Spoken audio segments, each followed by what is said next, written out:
Hi. So this is just a little mini lecture on kind of the first week for forensic psychology. And first week just looks at psychology and law and kind of how do these two things work together, and some of the difficulties that both areas have gone through trying to make this relationship work. Um, so I have on very first slide, absolutely, there is a major culture clash that happens between um, law and psychology. And part of it is, the goals are typically different.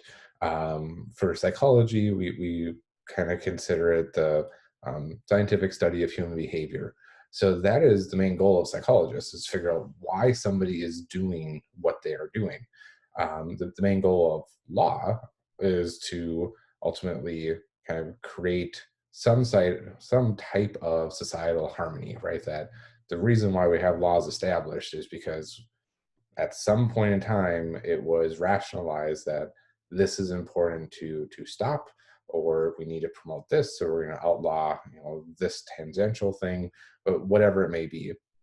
And so because you have those two bases right off the bat that are fundamentally different, you're going to see a lot of headbutting going on between psychologists and really any tier of law, whether that's law enforcement, corrections, within the courtrooms. You're going to see kind of battling going on, and both areas are certainly to blame for kind of the early issues that we saw in the 70s, 80s, 90s. There were not great relationships being formed between psychologists and, again, any of the tiers of the law. Eventually, we started to understand, like, we can actually benefit one another if we just get rid of some of the ego stuff. And as a psychologist, I will say that my understanding is that a lot of the tension came from psychologists trying to tell law enforcement officers how to do their job. And especially back in 70s, 80s, 90s, it was a very close knit thing that if you were not a law enforcement officer, you were not in the know. Everything was held very close to the vest. So to have a psychologist come in and say, "Well, here's everything that you're doing wrong, you need to fix it," obviously is not a great way to start trying to make this connection between the two fields. So many challenges. They can be traced to the understanding differences in goals, methods, and styles of inquiry, which we're going to look at here. So, goals, methods, styles of inquiry. When we look at the goals of psychology and law, there are different, right? So I have on here approximate truth versus approximate justice. Primary goal of psychological science is provision of full and accurate explanation of human behavior with emphasis on group characteristics. Absolutely right. Like, we want to know why people do what they do, and how to prevent it if it's something that is considered, asocial, and how to promote it if it's something considered pro-social. People do good things, and we want to investigate that as well and figure out how do we make more people do these good things. Primary goal of law is to regulate behavior with emphasis on individual cases. So old school psychology, it was very much based upon individual cases, right? So like Sigmund Freud, who is considered one of the most well-known psychologists, most of his theories and studies, and I'll put that in air quotes, because we certainly would not consider them studies by today's standards, were done on just a handful of people. And based upon those, he said, here's how everybody operates. Modern psychologists, we disagree with that wholeheartedly now. We've recognized that you can't just take 20 people and say, well, these 20 people experience the same thing, so this must be true for everyone. It doesn't work that way. Um, and so with the law, that is what they need to do, though, is that they can't just look at a case of murder and say, all right, well, we have this one instance, but let's overlook some of the details here because we need to get a full sampling, right? Like it doesn't work that way. They need to focus on an individual case. So right off the bat, we're having these issues of what is the goal of being in the forensic realm if you are somebody who is, in the law side versus somebody in the psychology side. The different methods. So psychology, we do use scientific methods. So we are very data driven, at least we're supposed to be, so where we will look at what patterns are emerging, how long do we see these things for, and we've run into a very similar issue that law does with our methods, and that's human behavior changes over time, right? So ultimately, what 18-year-olds are doing in 2020 is very different than what 18-year-olds were doing in 1990, right? A lot has changed in that 30-year gap. And so behavior has changed as well. So we can have a lot of data on human behavior, but is it actually still relevant today becomes a big question for us. Law advances through accumulation of court produced rulings influenced by precedents, right? So if you've ever watched any court show ever, they always will try to bring up old cases and the rulings in them. And that is how law gets established is, well, we had this ruling, and so based upon that ruling, we now have to kind of stay that course until something drastic changes in society. Part of the problem is that society changes faster than the laws can keep up. So, one of the best examples of this, it happened in 2015 or 2016 in Wisconsin. A guy was on public transit and eventually was caught taking upskirt photos of women. And once he was caught, it was discovered that he had been doing this for an extended time. And he admitted they had evidence, obviously, on his phone of all of these upskirt photos. And they ultimately went to charge him, and they realized they really couldn't figure out what to charge him with because there wasn't any law on the books in Wisconsin at the time that prevented somebody from doing that. And obviously, it was a major issue, and everybody can agree, well, it's wrong, right? Like there should be some punishment for doing that behavior. But in Wisconsin law, there wasn't. So they ultimately brought it up through state legislation, and they figured, well, this is going to be really simple. We'll get it into law, and then we'll figure out what to do with this guy. We can charge him with lesser crimes, but if he does it again, at least we can amp it up. And it took about 3 years to make it through state legislation, which is always a problem when we try to do new laws, is that typically you have politicians that try to funnel in certain provisions into laws, or they make a bill that has, the one law established, but then they do a whole bunch of special interest things on top of that as well. And we see this all the time, whether that's state government or federal government, that politicians are adding things to the bill that are completely irrelevant, and then it allows them to badmouth the other side. I know federally, again, probably about 4 or 5 years ago, there was a bill that was introduced for victims of human sex trafficking. And essentially it took, I want to say, about 2 years to actually get a law passed that would support victims of human sex trafficking. And if you watch how this whole thing happened, it was essentially Republicans added in a bunch of stuff onto the bill. The Democrats originally agreed to it. They then decided they should probably read the bill, and then they disagreed with the stuff that was added in. And so then both sides was able to criticize the other one about not wanting to help human sex trafficking victims. And yeah, it got held up for a very, very long time. There's a great Daily Show kind of section where Jon Stewart reviews this and just highlights all of the issues of it, that maybe I'll post it underneath this lecture. So that's methods. And style of inquiry, advocacy versus objectivity.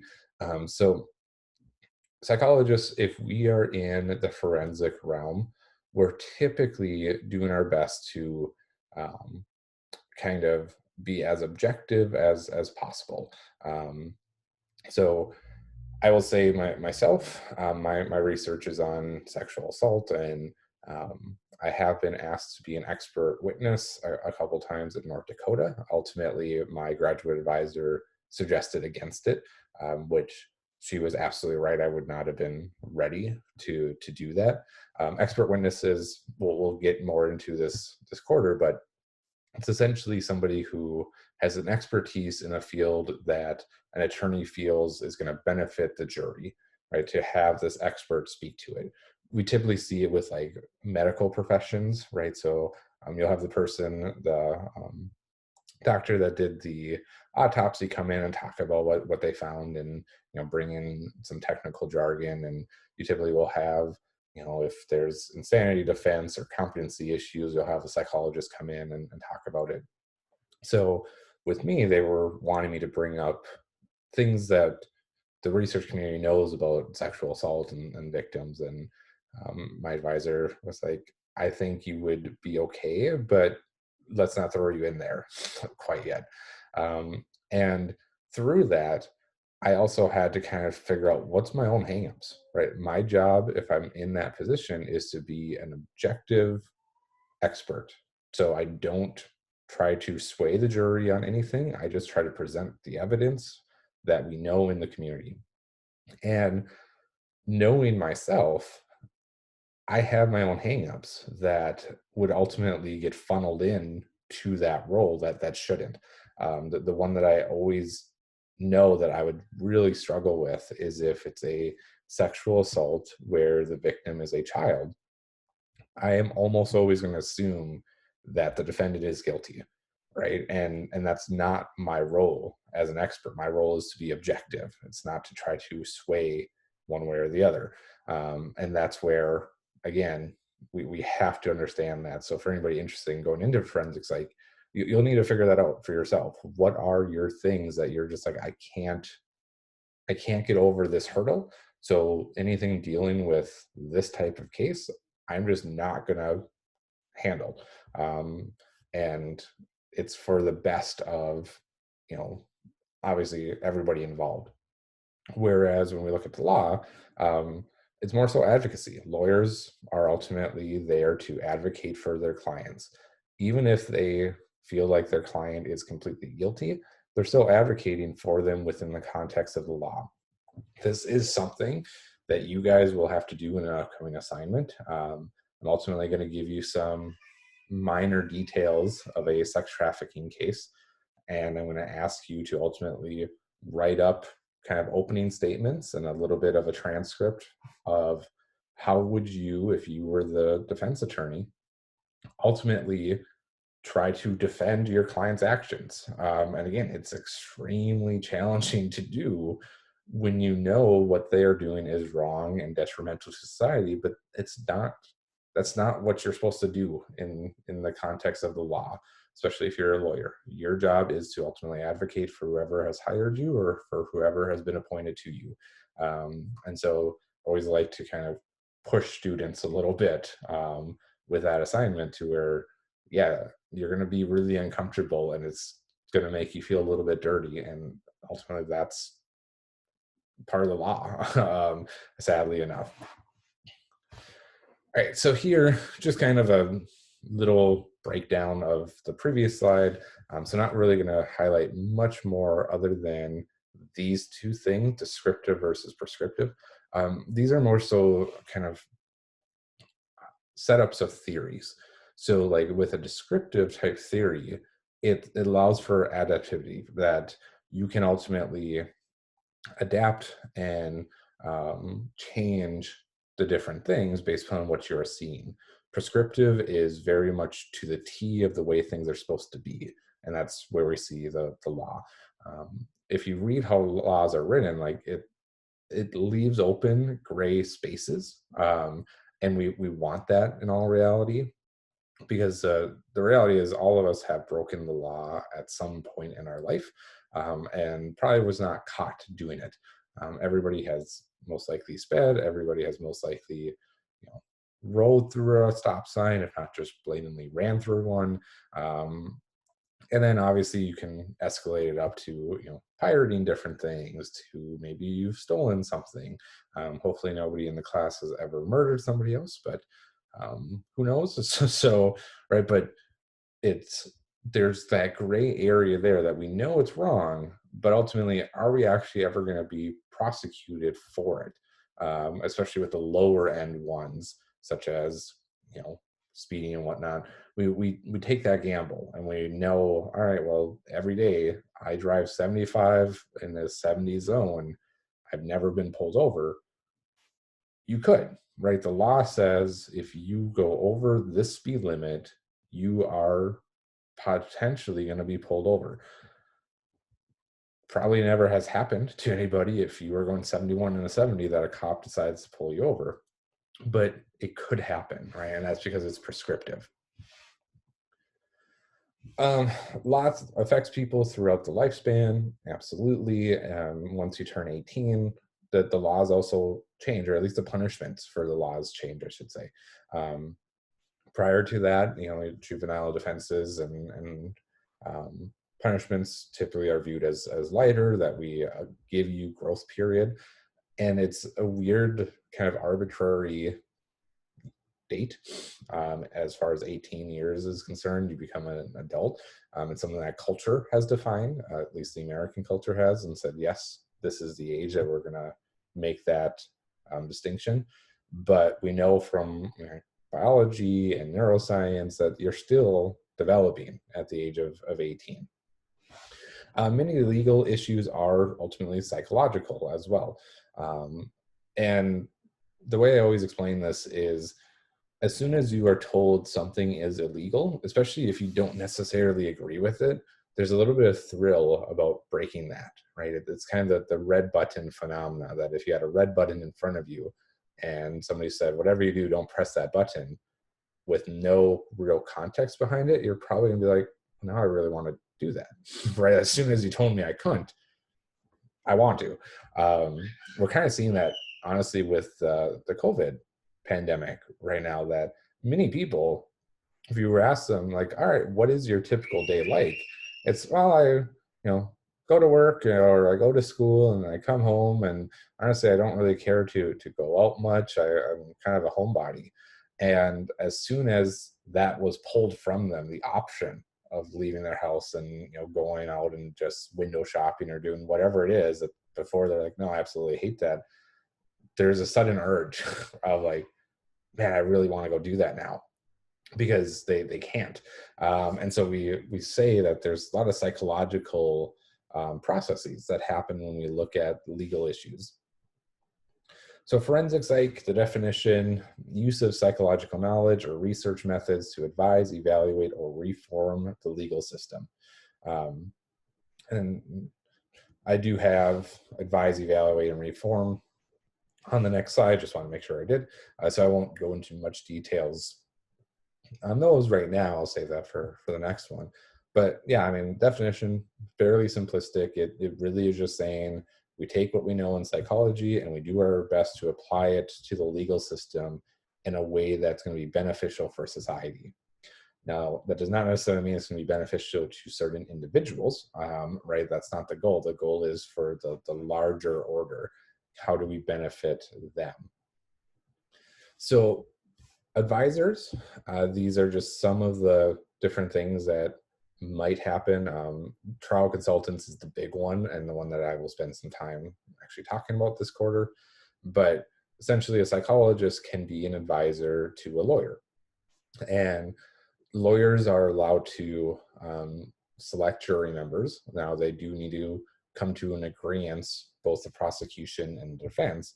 But yeah, the lawyers get say in who is going to be on the jury. So a lot of times, if it's a high profile case, um, lawyers will hire psychologists to figure out, okay, who is most likely going to view the case the way that I want them to view it. And one of the biggest cases that used it was the O.J. Simpson trial. Um, Trial consultants were used actually from both sides. O.J.'s team actually listened to theirs. The prosecuting team did not, and O.J.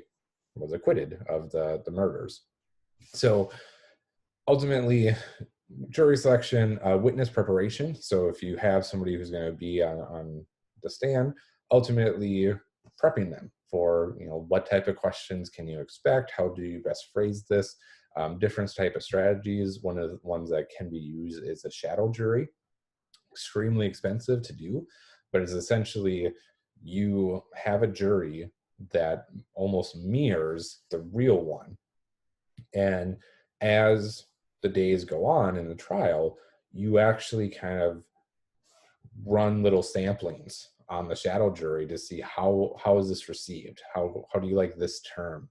How did that change your view of this person, right? And because they make up the real jury, at least psychologically and demographically, we can kind of make the assumption, all right, if they're viewing it this way, the real jury is probably viewing it this way as well. And so that's called a shadow jury that, again, trial consultants can set up. On top of that, you'll also have advisors for judges, which we'll get into, amicus briefs, that you will advise judges on here's what the current research is saying. Typically, it helps with sentencing or appeal processes. You can also have advisors in corrections that will kind of help set up how prisons should work. We're seeing a lot of advisors arguing against the idea of solitary confinement because we're realizing now just how psychologically damaging that is for inmates. And so is there better alternatives to do than that? Evaluators, so evaluate programs and practices. This is typically large scale programs. So something like, does having educational programs or vocational programs in prisons actually work? Does it reduce what we call recidivism rate, which recidivism is the likelihood of them repeating the crime? And those get evaluated, and most of the time it shows promise that, yeah, if you do give inmates a skill, they're less likely to reoffend. Now, there's also then societal pushback. Why are we, our taxpayers paying for education of inmates when, my child has to pay for college or I had to pay for college? Things like that, again, there's always going to be balance. You're never going to make everybody happy. And then reformers, advocate for change in legal system based upon research. So this is where kind of more so my line of forensic psych would come into play, is that when I do research studies, the idea is to figure out, is the law set up in a way to handle this case currently? One of the studies that I have done a couple of times with different samples is looking at non-consensual fetish behavior, and are people viewing that as sexual assault, right? Because we really don't have anything on the books, and this actually stemmed from a case that happened in North Dakota when I was there for grad school. A guy ultimately pushed a woman into his car, took off her shoes, and started sucking her toes. And immediately when I heard the story, it was on the radio, and the DJs were kind of making fun of the story. I was like, okay, well, that's sexual assault, right? Because somebody who does not have a fetish is probably not doing that. So it's going to be somebody that's getting sexual gratification from this. And ultimately, I followed the case, and what that individual was charged with was disturbing the peace. And ultimately was given like $150 fine and I think maybe like 30 days probation or 30 days in jail. I mean, it was something very minor.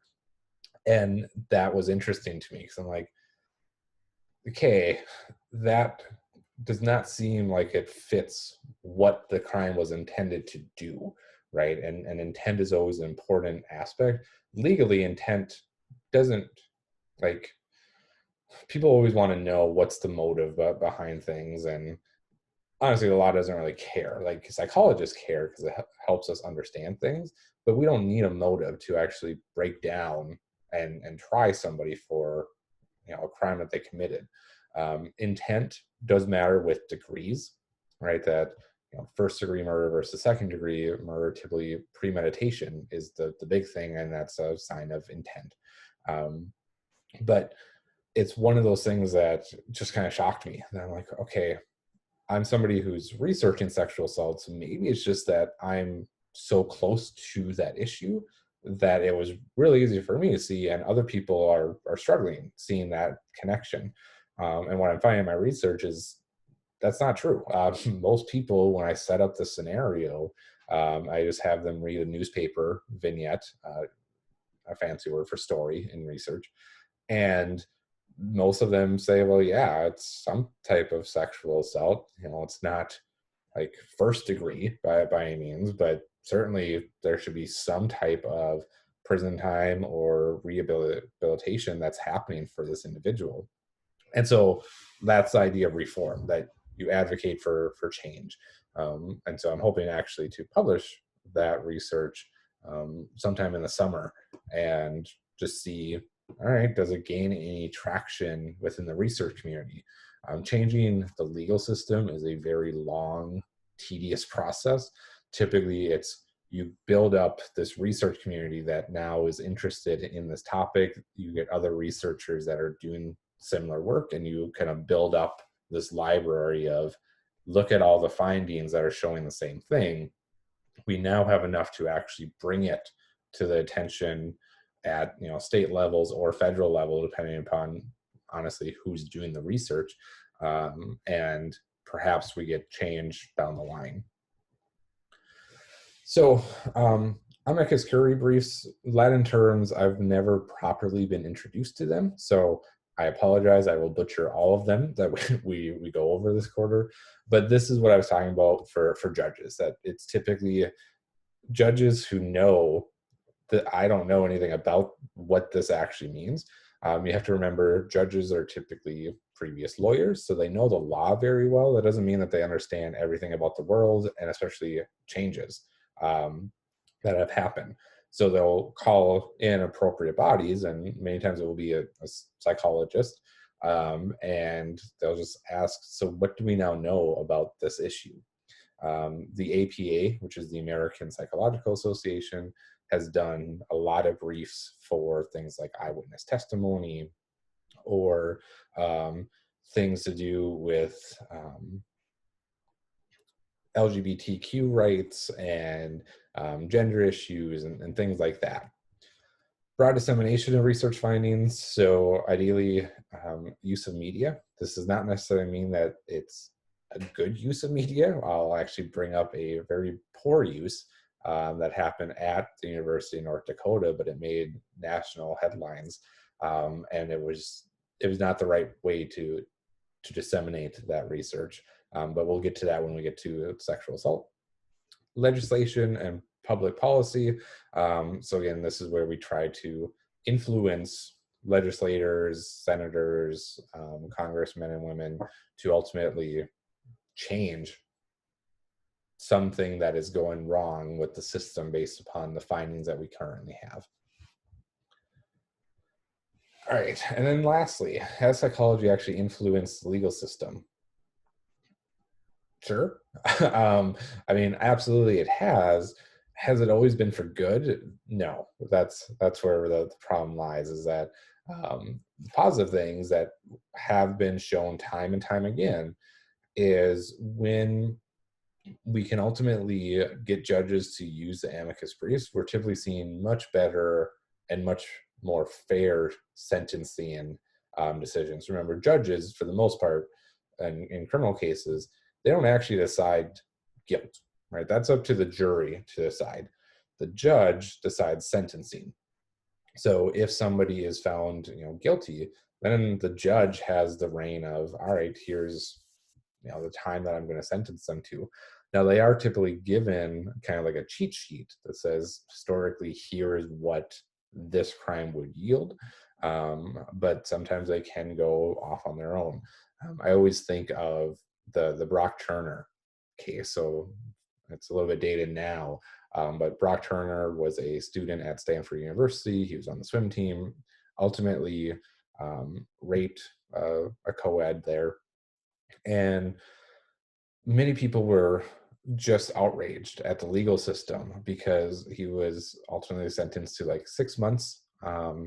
And he got out of jail, I want to say after 3 months for good behavior. And there was a bunch of other things that were happening during the sentencing phase of his dad talking about how his son doesn't like to eat steaks anymore, which was his favorite thing because he's so, just disrupted by this. And ultimately, is it really fair to punish his son for, I think he said, like 5 minutes of action, as a quote of the dad's. And so people read all this stuff and then they see the light sentence and, they're outraged. And I always try to bring up the fact that, like, yes, the end result is not appropriate, but the legal system as a whole in that case actually worked fairly well compared to other sexual assault cases that we see, that the jury actually said, yeah, guilty. Most of the time we don't see that. Most of the time we don't even see it honestly go to trial. And so, like, we have to understand that there's multiple levels going on here, and we need to pick on the parts that actually did not work well. And in this case, it was the judge. He was not elected or reelected after this, so his career, tanked after making this decision. The judge honestly should have never been on that case. He was a Stanford alum. I believe he himself was on the swim team, so he should have recused himself from the case because of his own interest, but he didn't. And so that's one of the things that we have seen very positive results out of psychology getting involved in the legal system is these different briefs.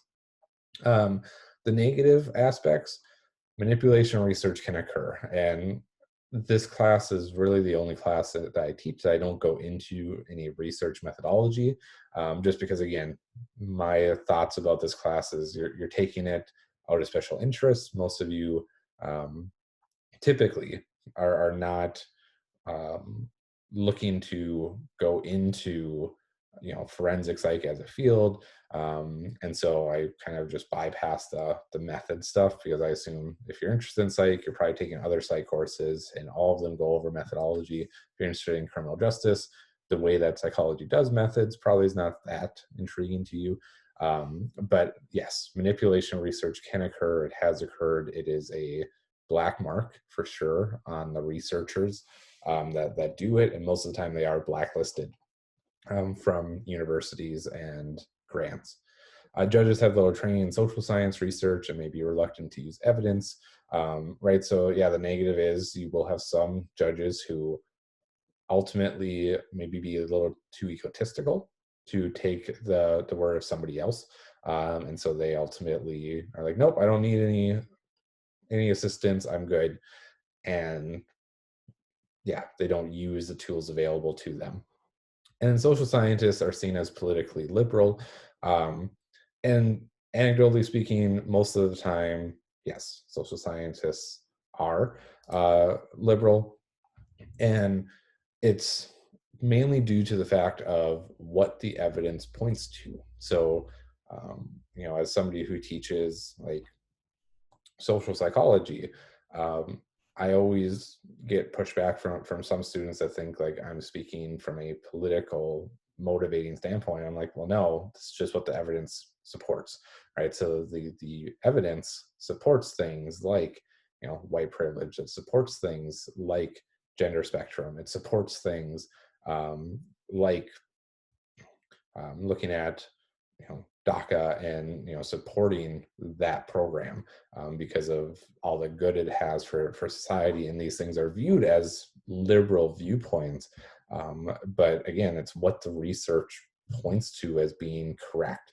So it's a little bit of like, what came first, chicken or egg? Are social scientists liberal and then they do research that supports it, or is it the research supports ideas that are now considered liberal, and so social scientists are just viewed that way?